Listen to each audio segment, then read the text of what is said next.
The fluorescent tube above bay 3 had been flickering for 11 days. Priya Delacroix had submitted the maintenance request twice. Nobody had fixed it.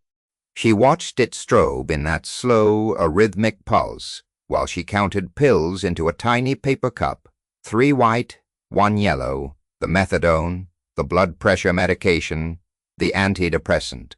Irritating, invisible, a malfunction that everyone noticed and nobody cared to fix. Harrowfield Correctional Facility sat 43 miles north of the city on a flat stretch of land so bleak that even the weeds seemed to have given up on the place. 2,100 inmates. Vestal, who was on site 3 days a week and spent the other 4 at his private practice billing insurance for knee replacements.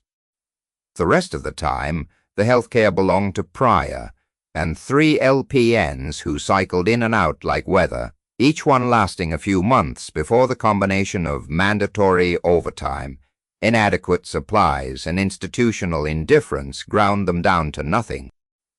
Priya had been here 2 years. She was aware that this made her, by any reasonable measure, a veteran of the place. She had survived long enough to learn which CO treated the infirmary with grudging respect and which ones viewed it as a necessary administrative nuisance.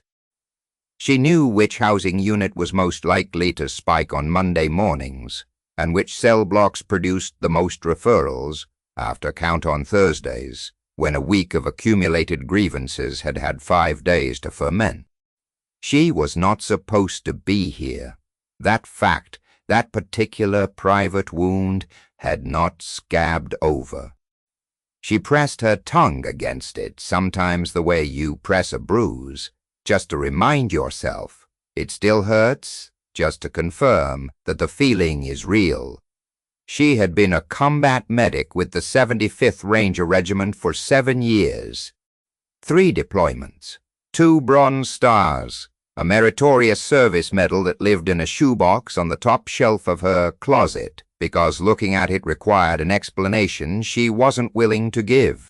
She had separated honorably, enrolled in a nursing bridge program on the GI Bill, passed her boards on the first attempt, and then walked into the only position that would take her without the civilian floor experience she didn't have.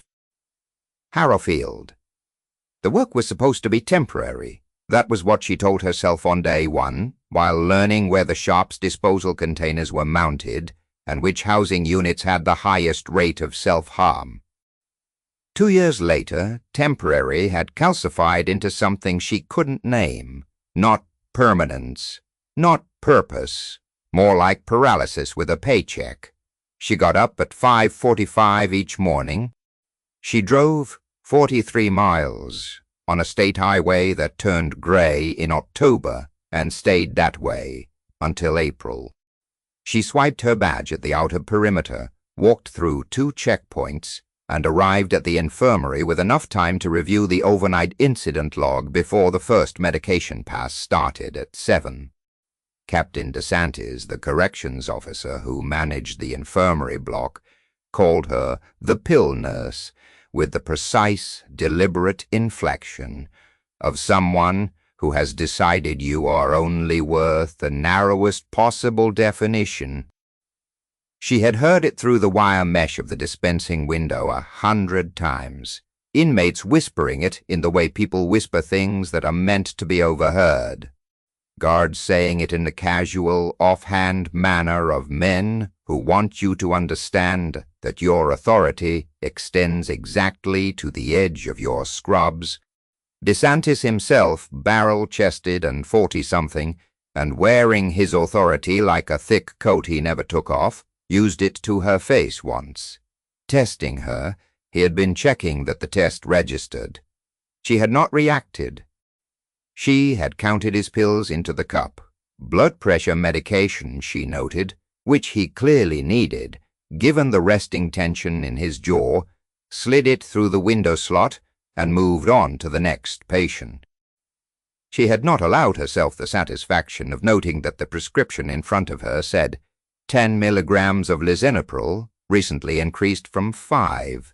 His cardiovascular system was voting on his management style. That was the art she had mastered. The art of stillness, of compression, of burying things so deep they stopped producing heat. She had learned it in the mountains of Afghanistan at 23, where reacting meant dying, and carried it back into civilian life, the way you carry shrapnel, so embedded it doesn't hurt anymore until the weather changes. She had been good at compression. She had been very good at performing the ordinary version of herself, the slightly tired, softly spoken, deeply unremarkable pill nurse behind the wire mesh for 2 full years. She answered questions at the level they were asked. She kept her clinical notes procedurally correct and her tone professionally neutral. She did not volunteer information about the 2 Bronze Stars, or the 7 years, or the 3 deployments. She did not talk about the Ranger tab on her left shoulder, or what it cost to earn it, or what it had cost to take it off.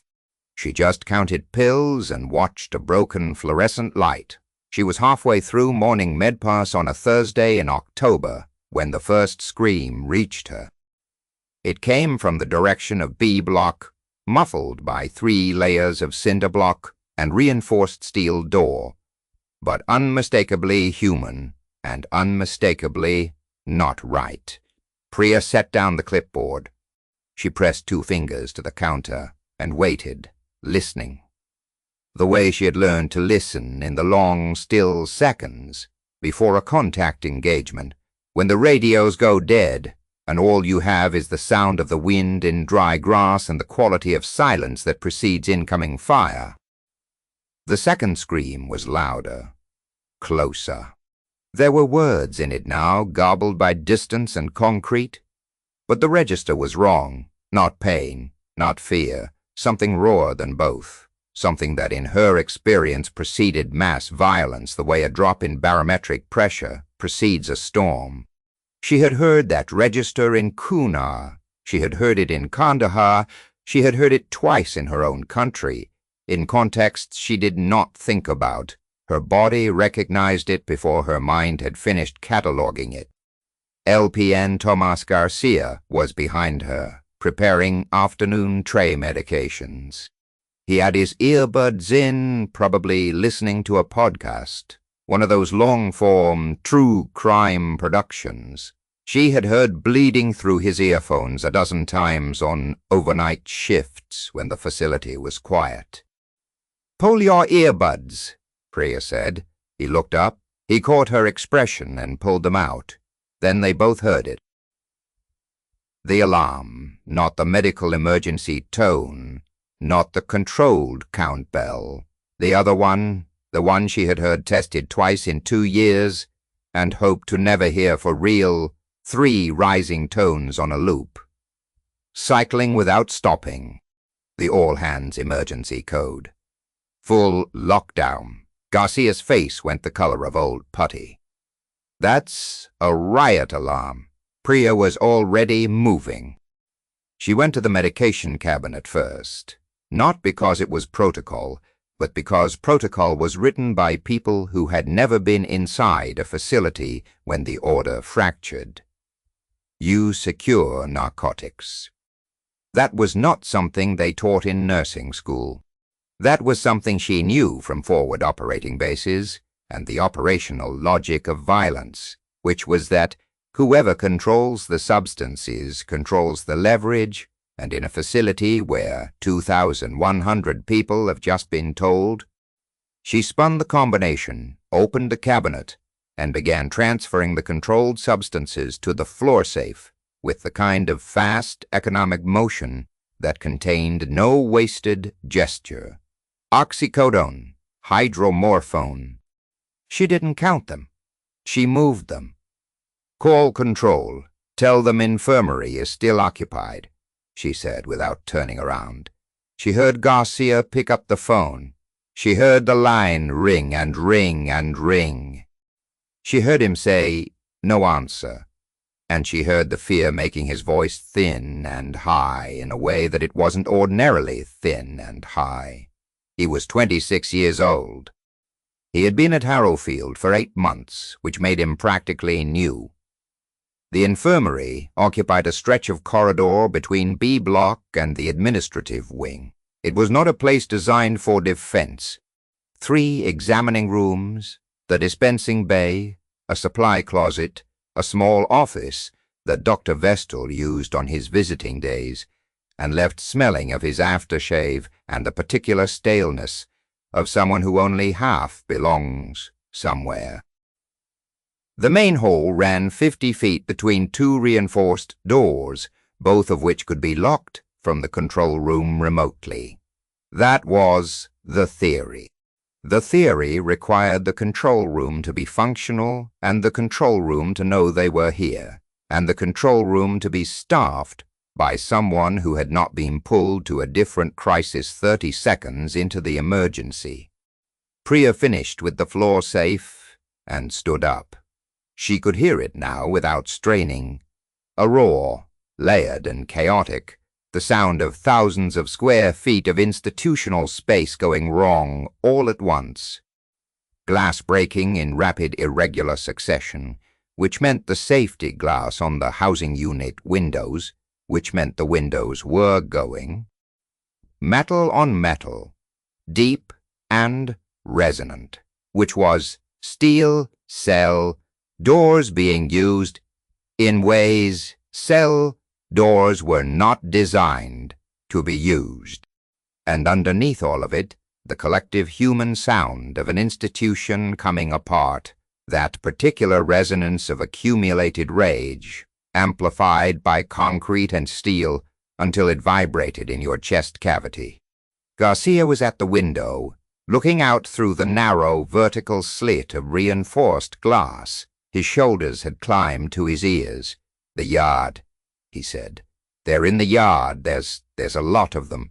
How many guards do you see?" Long pause. None. The automatic lock on the far door cycled with a heavy clunk. Priya's hand went still. She listened to the mechanism settle. The sound was wrong. It should have been the engagement of the lock, the dead bolt driving home. This was the opposite. This was a latch releasing. "That door just unlocked," Garcia said, turning from the window. "I know." She had 3 seconds to run the geometry. The far door led toward B Block, toward wherever the riot had originated, toward whatever was coming down that corridor, toward the only facility in the building with medical supplies and prescription medications. The near door led toward admin, toward the exit corridor, toward the possibility of evacuation, but she had no confirmation that corridor was clear, and if it wasn't, she would be moving toward the problem with no cover and no supplies, and a civilian behind her who had never been in a room. She made the call. You always make the call, even when every option is bad, especially then. The training did not give you good options. The training gave you the capacity to choose between bad options quickly and commit to the choice without looking back. "Back room," she said. "Supply closet." Now.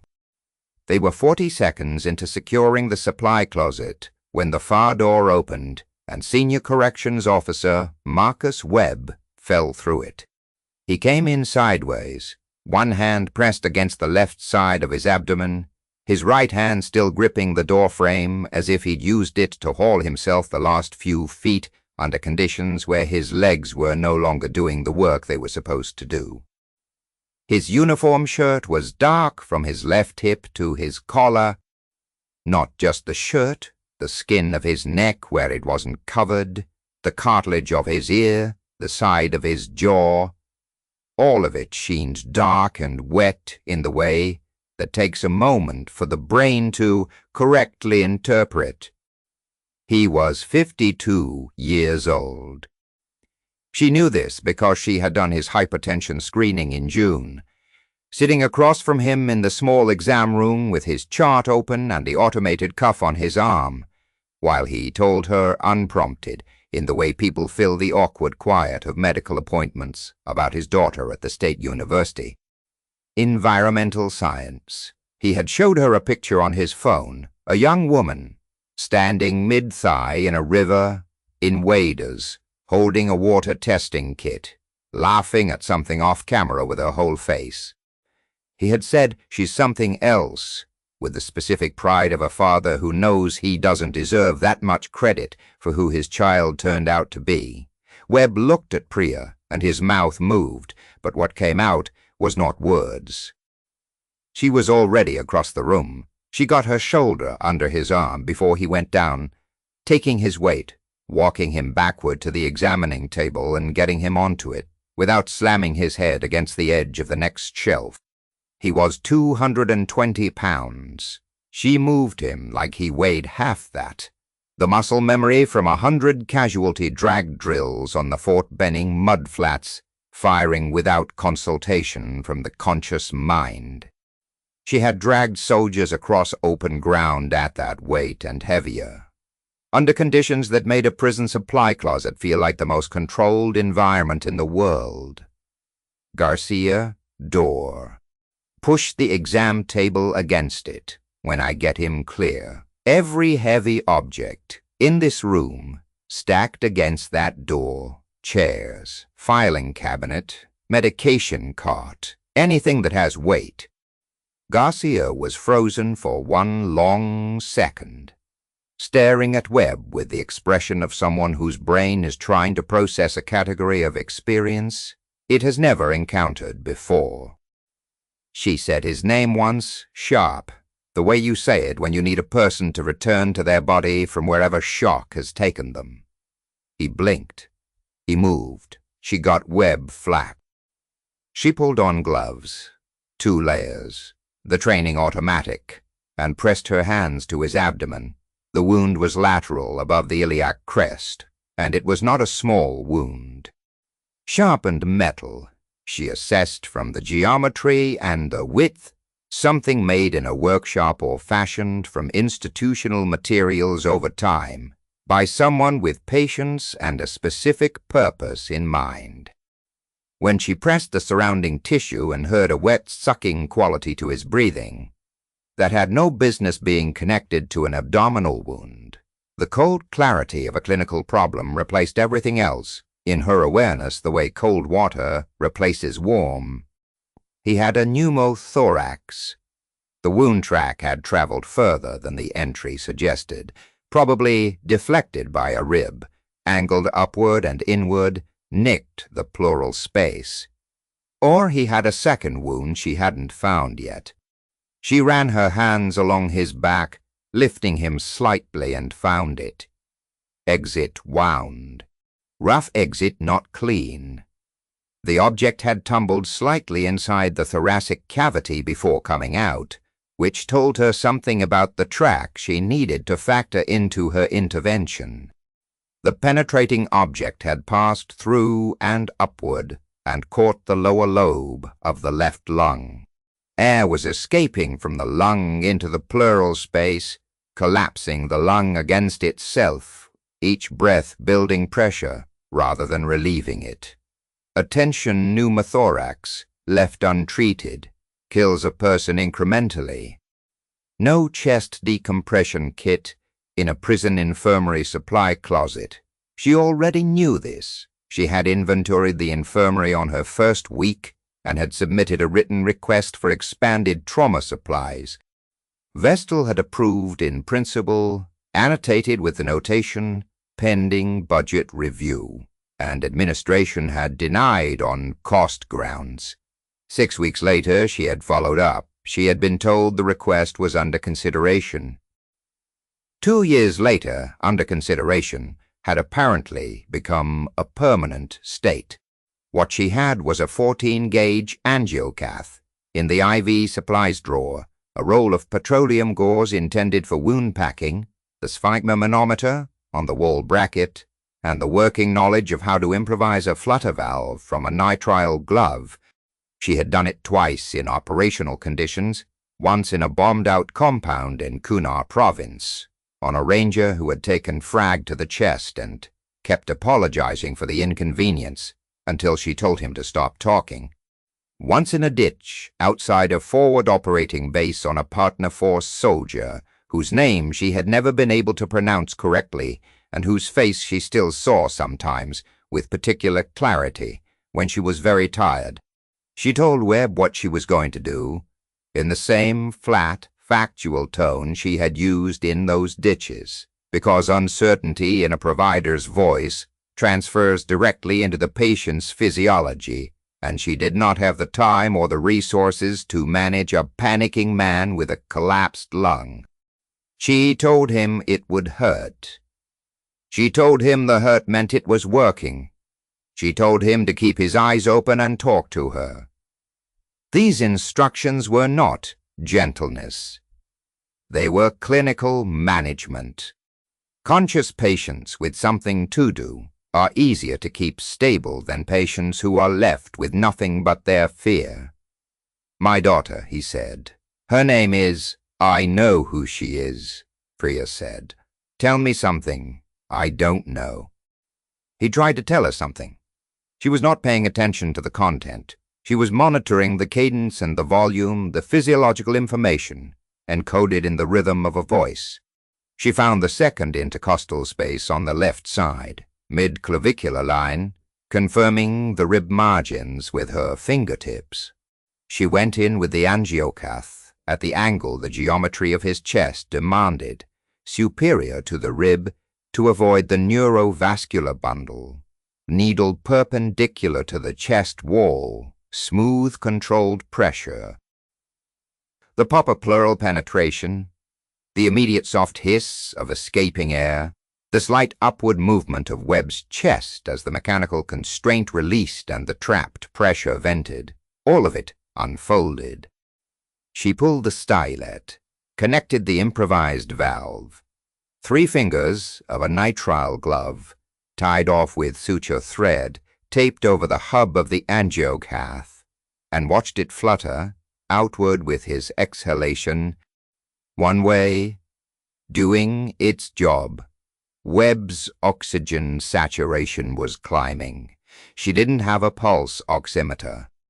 She knew it from the color returning to his lips, the gray undertone receding, from the quality of his breathing shifting from that labored, shallow sip towards something with actual depth and drive, from the way his jaw unclenched and the tendons in his neck stopped standing out like bridge cables. "That," he said, his voice still ragged but present, an octave lower than it had been 30 seconds ago. "No," Priya said. It was not. Garcia had the door barricaded. 2 examining tables end to end, the medication cart, 3 chairs jammed under the door handle, a filing cabinet dragged from the office corner. Not impenetrable enough. The physics of a barricade is about buying time. They had bought time. The riot ran its full, terrible arc around them. They heard it through the walls the way you hear a storm you're sheltering from, felt as much as heard, the building itself transmitting vibration through the concrete and steel that made up the bones of the place. The distant crash of something structural failing, a sound with bass undertones that meant walls or ceiling, not just furniture.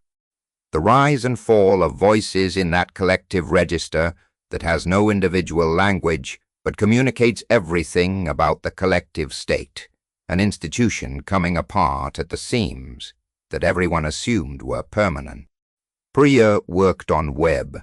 She used the petroleum gauze on his exit wound, packing it with the careful attention to pressure that prevents rebleeding without creating new occlusion problems.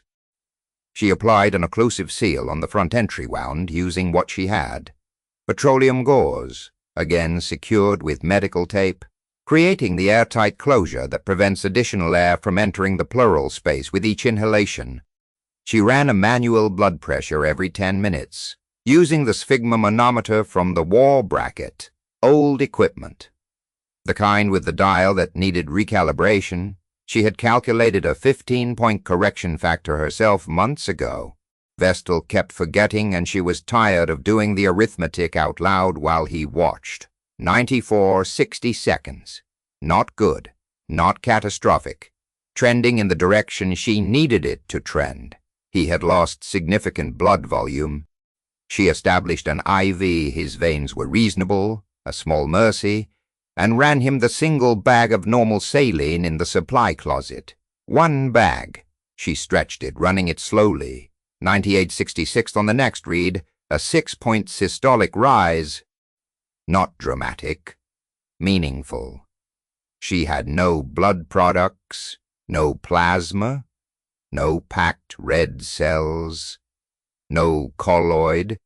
She had 1 bag of crystalloid, and the understanding that in penetrating trauma, permissive hypotension, pressure just high enough to perfuse the brain and heart without disrupting the clots forming at his wound sites, was better medicine than aggressive resuscitation that would dilute clotting factors.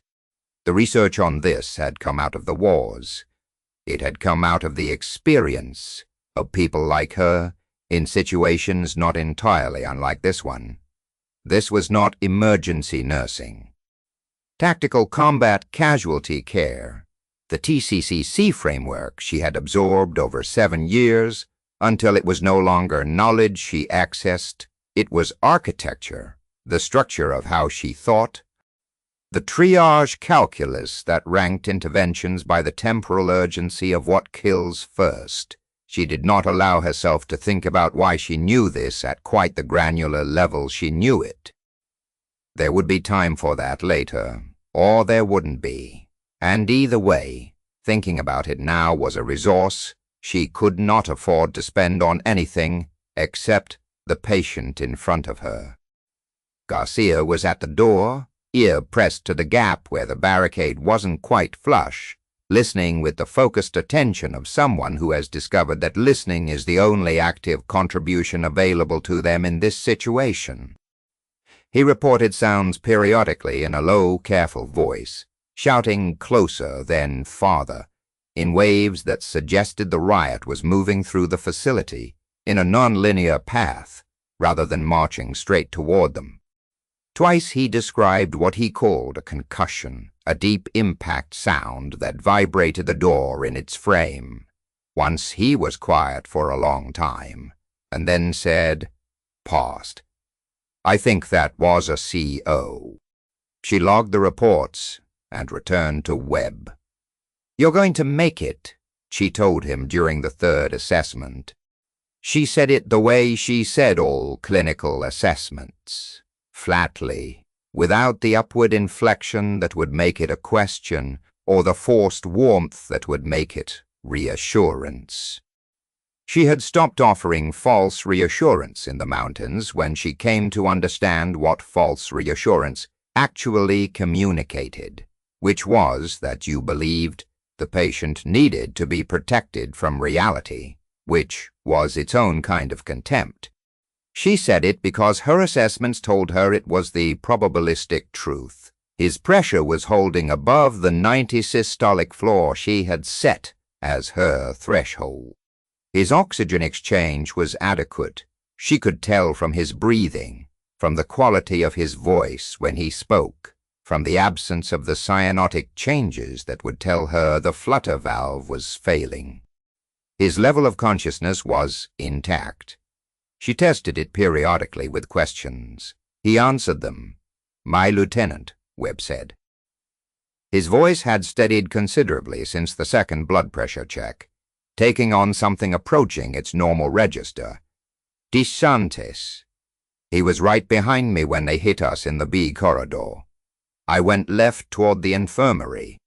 I don't know if he made it to the control room. She thought about DeSantis. She thought about the deliberate inflection and the barrel chest and the blood pressure medication she pushed through the window slot every morning at 7:15.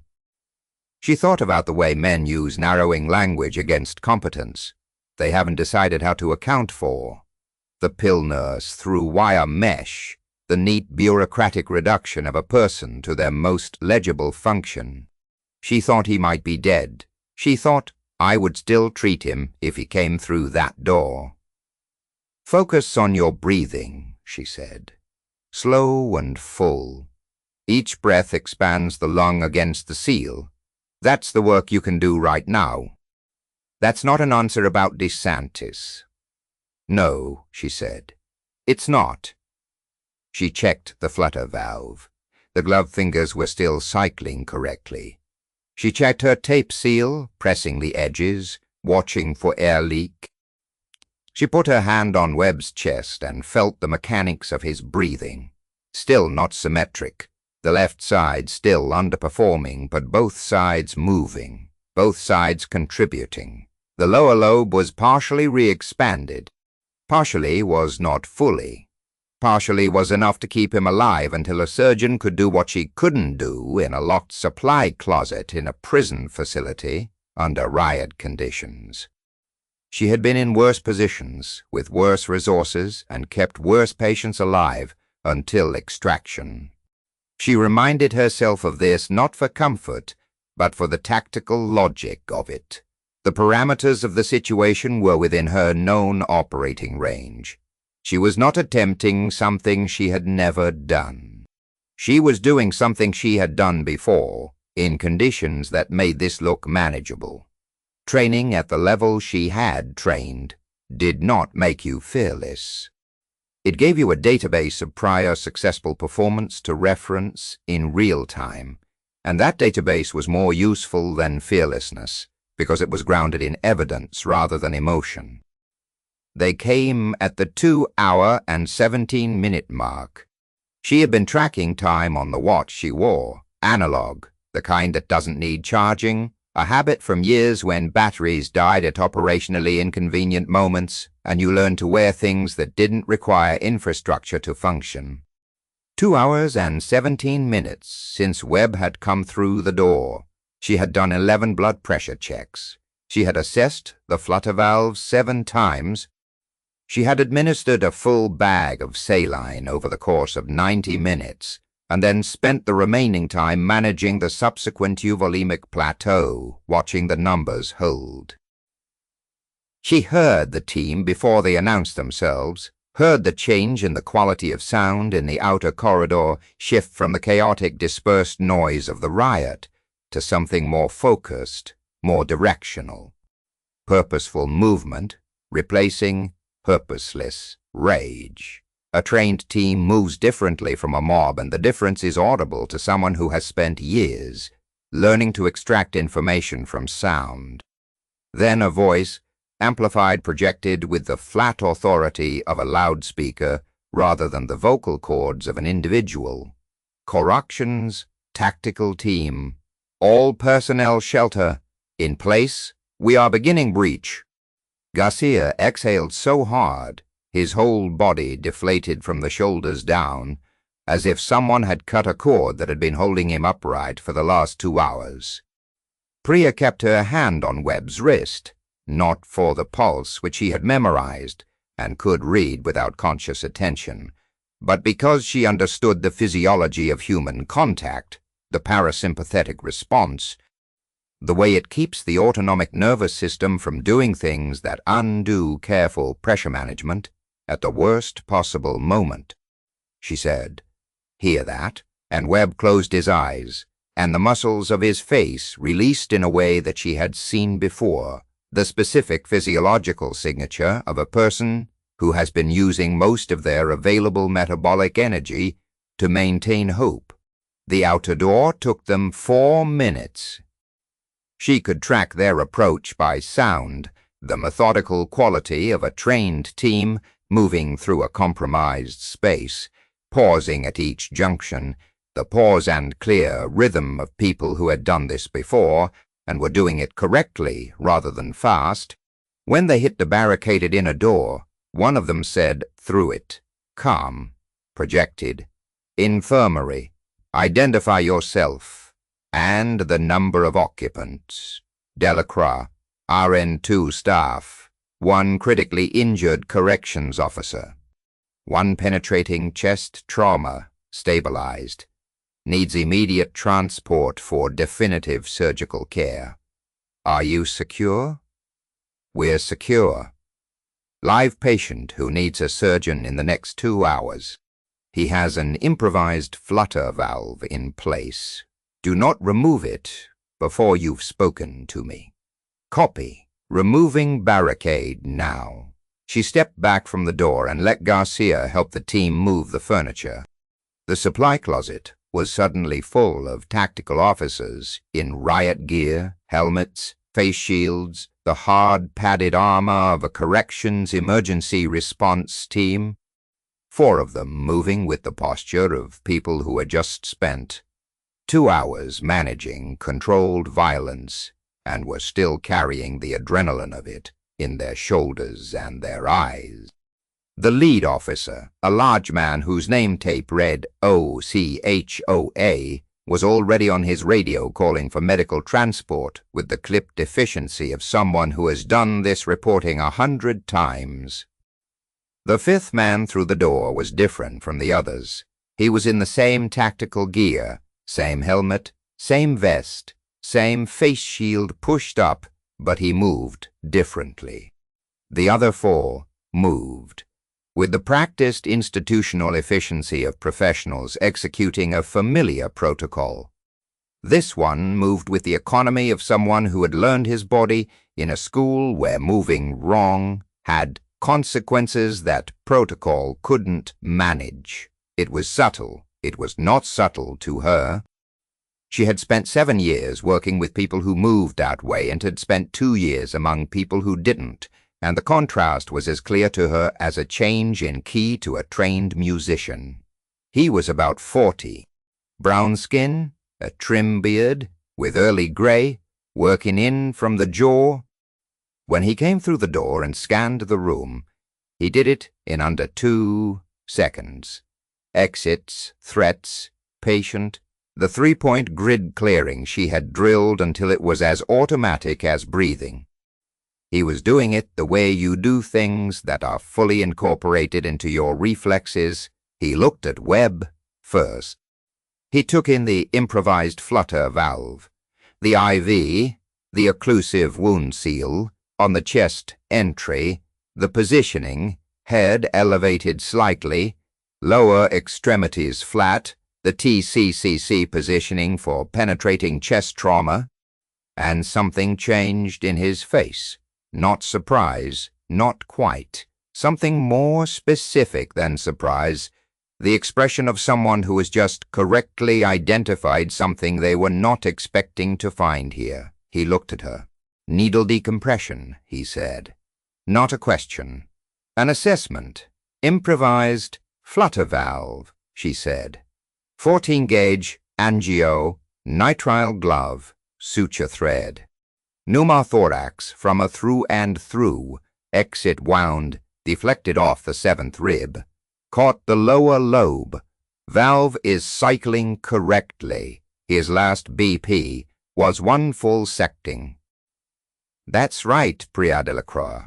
The way he said it stopped her hands. Not verifying, remembering, accessing something stored, not something unknown. He reached up and lifted the visor of his helmet. She saw his face clearly. Dark eyes, with a particular kind of tired that comes from years of accumulated decision-making, rather than hours of missed sleep. A scar, bisecting his left chin from the midpoint to the jaw edge. A scar that hadn't been there the last time she'd seen his face. Staff Sergeant Elon Marchand. She had treated him twice, once after a nighttime vehicle rollover outside Kandahar when the road had given out under the lead vehicle and he had hit the windshield frame hard enough to shear the skin off his chin and fracture his collarbone, and once, after a compound breach in Pacture, when a fragmentation grenade had gone left instead of clearing the room, and he had taken pepper spray and minor shrapnel to the face, and spent the subsequent week filing a formal complaint against the situation. She had last seen him 4.5 years ago. "Marchand," she said. Her voice was completely level. She had been in enough situations where her voice had to be level regardless of her internal state, that it happened automatically, a physiological reflex as reliable as blinking, trained into the smooth muscle of her vocal cords until it required no conscious effort.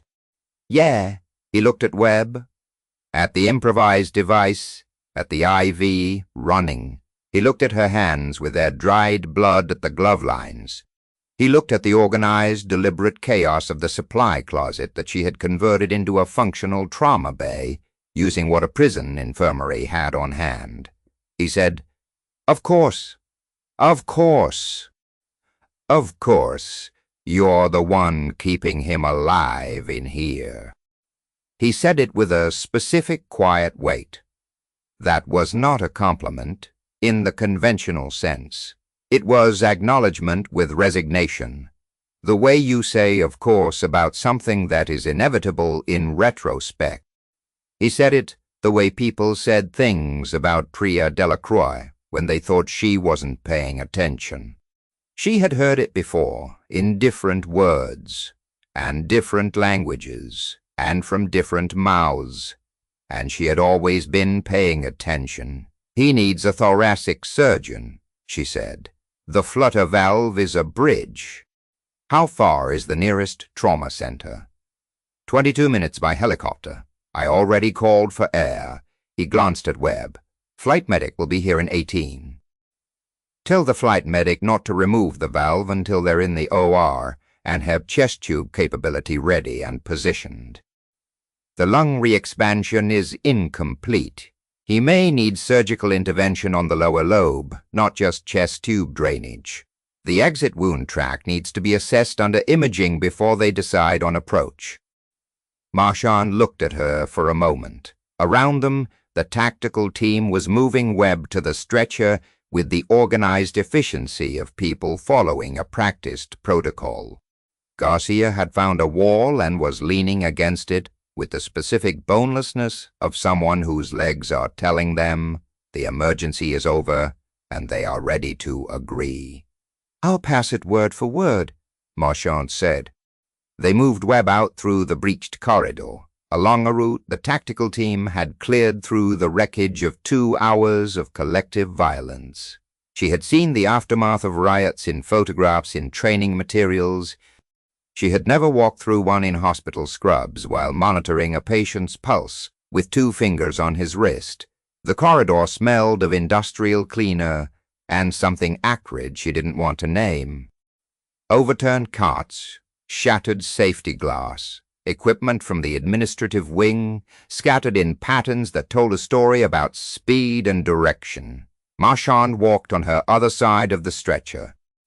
He didn't say anything for the first 100 feet. She knew the quality of his silence.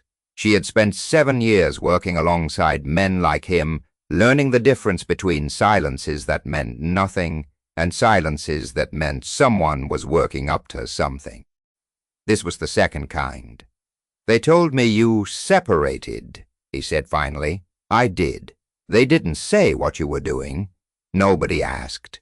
He was quiet again for another 50 feet. The tactical team was ahead and behind them, radios clicking with the low, efficient chatter of professionals wrapping up an operation. "This is a prison infirmary," Marchand said. The inflection was not judgment. It was the kind of statement that contains a question too careful to ask directly. 2 years, she said, because they don't need floor experience, and they were hiring. And because it's different enough from the work I used to do that I thought I could keep the 2 things separate, maintain a firewall between what I was and what I was doing. "Can you?" She looked at the blood on her gloves. She thought about the cold clarity that had settled over her the moment she got Webb onto the table. The way the infirmary had stopped being a dispensing bay with a broken light and become a forward surgical position, and she had become the person she actually was. She thought about what it felt like to have a patient dying in increments, and to be, without question or hesitation, the most qualified person in the room to stop it, not the most qualified nurse. That certainty had not been performance or memory. It had been completely present, as sharp as it had been 7 years ago, on the day she first understood what she was capable of. "No," she said. "Apparently not." They emerged into the facility's external intake bay, the large vehicle bay, where transport vehicles came and went, now crowded with law enforcement, additional tactical units, the systematic infrastructure of a large-scale incident response arriving hours after the violence had already run its course. The air outside was cold and smelled of exhaust and wet concrete. October sky overhead, the specific flat gray of approaching rain, the light diffused and directionless. It felt very open after 2 hours of cinder block. The medical helicopter was on the ground, in the adjacent parking area, rotors already turning in a slow pre-launch cycle. The flight crew came toward them with the stretcher and the organized, practiced speed of a trauma team that has done this transition 100 times. Priya gave her handoff, wound description, mechanism, intervention, current vitals, the flutter valve instruction, the anatomical reasoning, the recommendation for immediate thoracic surgery consult before any drainage attempt. The compressed, specific language of a TCCC handoff. Every piece of relevant information and nothing else, because in the gap between those two things are the details that determine outcomes in transit. The flight medic listened. Without interrupting, he asked 2 clarifying questions. "The right 2?" She answered. He nodded and moved. Webb reached out and grabbed her wrist as they loaded him. His grip was stronger than it had been an hour ago, which told her several useful things about his perfusion status. "My daughter," he said. "I know," Priya said. "Tell her. You're going to tell her yourself," she said. "Your pressure has been climbing for 40 minutes, and your grip is strong enough to actually be inconvenient right now. Stop being dramatic." Something happened in his face. A release, the specific, physiological unwinding of something that had been braced for a different outcome. He made a sound that was almost a laugh. She held his wrist until the flight crew had him loaded, and then she stepped back from the rotor wash, which pushed her hair flat against her face and drove the October cold through her scrubs in a single sharp wave. Marchand appeared beside her. They stood in the cold parking lot and watched the helicopter lift in the slow, purposeful way that helicopters lift when they are loaded, and the crew is being careful. "You sent the right handoff," he said. It was a thing a combat medic says to another combat medic and means something very specific that has no civilian translation. Not that the handoff was technically correct, though it was, but that it was given in the language and format and priority order that the receiving person actually needed to hear it, which requires knowing both the medicine and the context and the person receiving it. "He'll make it," she said. "The lower lobe may not fully recover, but he'll make it." "Yeah." Marchand tilted his head, watching the helicopter angle south against the gray sky. "Can I ask you something?" "You're going to." "Why here? Not Harrowfield specifically, in nursing after the regiment?" She had been asked this before, in different forms. People wanted the version of the story that fit the frame they already had. The woman warrior who came home and found a way to keep serving, the combat vet who channeled hard experience into healing. That version was available and not entirely wrong, and she had told it. But it left out the parts that made it actually true. "Because I couldn't stop," she said. "I took the discharge, and I went home, and I tried to be someone who didn't do this. I wasn't good at it. The people around me kept getting hurt, not because of anything I did, just because that's what people do when you live in the world long enough. They get hurt, and every time they did, I became someone I wasn't supposed to be anymore. A colleague went into diabetic ketoacidosis at a work event, and I ran the field assessment and barked orders at the paramedics, and they looked at me like I had grown a second head. A neighbor's kid fractured his arm, and I splintered it with a kitchen spatula before the ambulance arrived, and spent the next day explaining to his parents that I had just done what seemed obvious. She paused. I couldn't turn it off. So I stopped fighting it and became a nurse. Figured if I was going to be a medic, no matter what, I might as well do it in a setting where it was a qualification rather than a liability. Marchand was quiet for a moment that had weight to it. That's the most honest thing I've heard from anyone in about 4 years, he said. Don't repeat it to DeSantis. He thinks I'm a pill nurse. A pause. DeSantis is currently being treated for a head laceration in the admin corridor by one of my guys who has absolutely no idea what he's doing medically and appears to be improvising with gauze pads. I think DeSantis's characterizations are not carrying a lot of operational weight right now. She felt something shift in her chest. Not the clean, satisfying snap of a clinical intervention succeeding. Not the flat numbness that had been her baseline for 2 years, but something in between that she didn't have a precise word for. Acknowledgement, maybe. The specific quality of being seen accurately by someone who had sufficient context to understand the difference between what you were performing and what you were, and who said so without ceremony or excess. In a place like this, doing this, he gestured at the broader shape of the situation, not at the building specifically, but at the logic of it, the riot, the barricade, the patient managed at a standard of care that had no business existing in a prison supply closet. That's not nursing. I mean, it is. But it isn't only that. I know what it is, she said. The regiment has a medical liaison program, he said. Civilian practitioners with military trauma backgrounds, consulting on advanced care protocols for active duty families and veterans at 3 installation hospitals. It's not active service, no deployments. Just, he paused, selecting the word, with care doing this work at the level it deserves to be done, with the resources it deserves to have, with people who know what they're looking at when you walk through the door. He had the face of someone making an honest offer. Not a recruitment pitch, not a leverage play, but an accounting of available options delivered to someone he trusted to assess options accurately. You didn't come here by accident, she said.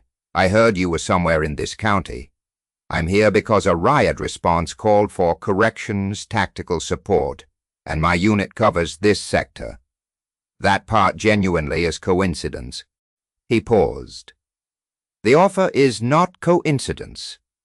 She thought about the fluorescent tube above Bay 3 flickering for 11 days with 2 maintenance requests. Nobody had answered.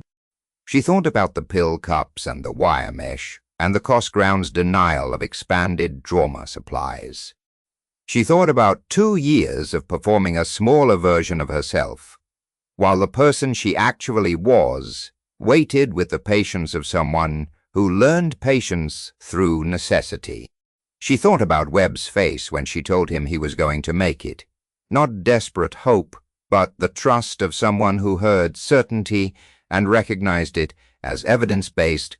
She thought, there are people who need what I have, who are not getting it, because the person who has it is behind a wire mesh window counting pills. I'll need to finish the month, she said. Give them time to find coverage. And I'd want to look at the continuing education requirements before I commit. The certification gap between TCCC and current civilian trauma protocols is manageable, but it's real, and I'd want to close it properly rather than assume the overlap covers everything. There's a dedicated training component, 6 weeks. You'd be doing clinical rotations at a trauma center with a veteran-specific census, which means you'd be applying both skill sets simultaneously, rather than treating them as separate curricula. She nodded. The cold was in her hands now, the adrenaline fully metabolized. Leaving her aware of small physical facts she had been too occupied to register.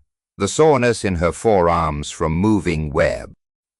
The dried tightness at her wrist lines where blood had dried under the glove edges. The ache in her lower back that was not Harrowfield's floors, but every surface she had been crouching on for the last 2.5 hours. She was 33 years old, and her body kept an honest running account. Marchand pulled a card from his gear pocket. Plane, a phone number, a name, his name, and a different rank than she remembered. Captain now, she said. For my sins, he said. She took the card. The October sky opened while she was standing there, not the violent, driving rain of a proper autumn storm, but the thin, persistent drizzle that comes before it. The kind that settles over everything without drama and makes the world uniformly the color of wet concrete.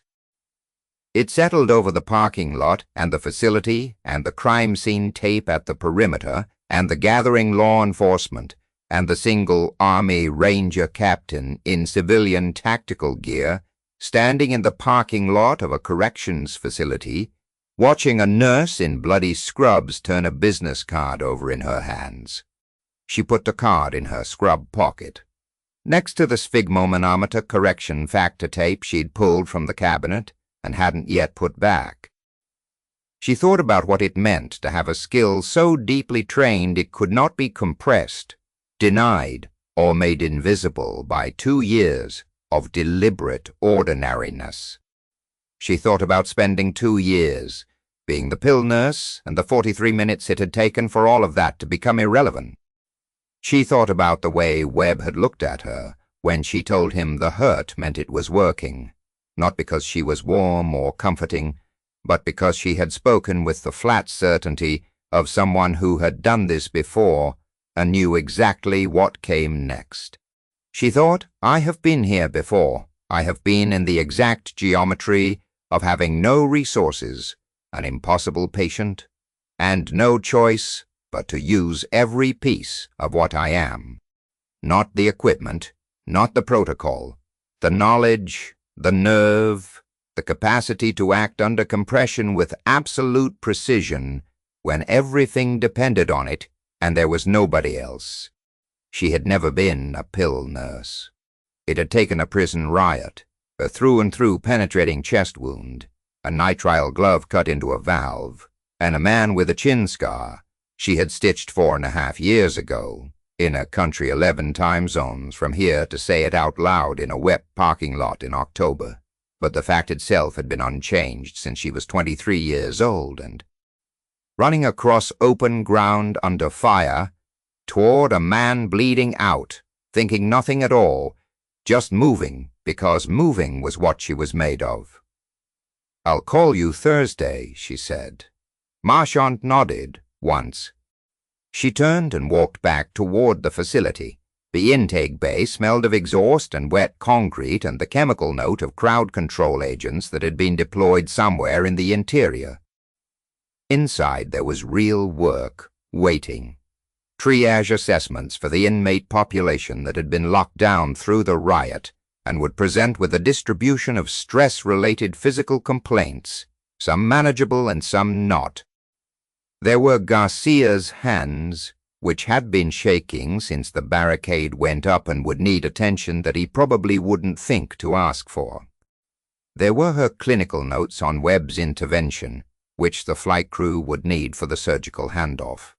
There was the systematic undoing of a supply closet turned trauma bay, the inventory of what had been used, the formal documentation of an improvised medical procedure performed under emergency conditions that would need to be written up accurately and completely. Real work. Necessary work. The kind that required the full use of every skill she had been carrying under a flickering light for 2 years. She walked back through the intake bay and into the compromised corridor, her feet finding the ground with the quiet, deliberate weight of someone who has stopped performing a smaller version of herself. The fluorescent tube above Bay 3 was almost certainly still flickering. She was not, from this point forward, going to submit the maintenance request and wait. She had things to do. If this story hit you somewhere real, hit the like button. It costs you nothing, and it means everything to us. Subscribe to the channel, because we're not done. There are more stories exactly like this one. More people doing extraordinary things while looking completely ordinary. And we find every single one of them